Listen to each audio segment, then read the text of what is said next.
Taylor Chitra. இப்போ ஒரு boat neck வந்து எப்படி கட் பண்ணுறதுங்கிறது தான் பாருங்கள். இது 5 இன்ச்சு வந்து ஷோல்டர் அகலம், அதாவது கேன்வாஸ் வந்து 2ஆக மடிச்சுட்டு 4 எடுத்துகிட்ருக்கேன். 5 இன்ச்சு வச்சுக்கலாம். இறக்க வந்து 4 இன்ச்சு வச்சு இது வந்து ஒரு பாக்ஸ் மாதிரி போட்டுக்கணும். பாருங்கள் போட்டாச்சு.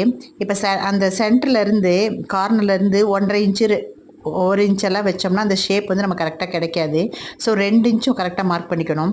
மார்க் பண்ணிவிட்டு பாருங்கள் அந்த சென்டர் பாயிண்ட் ஒரு கோடு போட்டுக்கணும் சென்டருக்கு அந்த கர்வில்.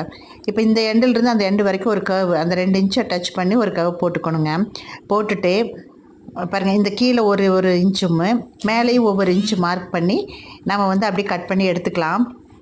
ஏன்னா இப்படி கட் பண்ணி எடுக்க இந்த கீழே 2 பீஸ் வரும். இதில் வரும்போது நம்ம இன்னொரு பீஸ் வந்து நம்ம பேட்டர்ன் கூட நம்ம யூஸ் பண்ணிக்கலாம். இந்த வீடியோ பிடிச்சுன்னா சப்ஸ்கிரைப் பண்ணி லைக் பண்ணுங்கள். நெக்ஸ்ட் வீடியோ ப்ளவுஸ் பேட்டர்ன்லாம் வந்து நான் வீடியோஸில் தான் போட முடியும், ஷார்ட்டில் போட முடியாது. ஸோ என்னோடய சேனலில் போய் நீங்கள் வீடியோஸ் பாருங்கள் ஸ்கிப் பண்ணாமல். தேங்க்யூ. பாருங்கள் இதுதான் ஃபைனல்.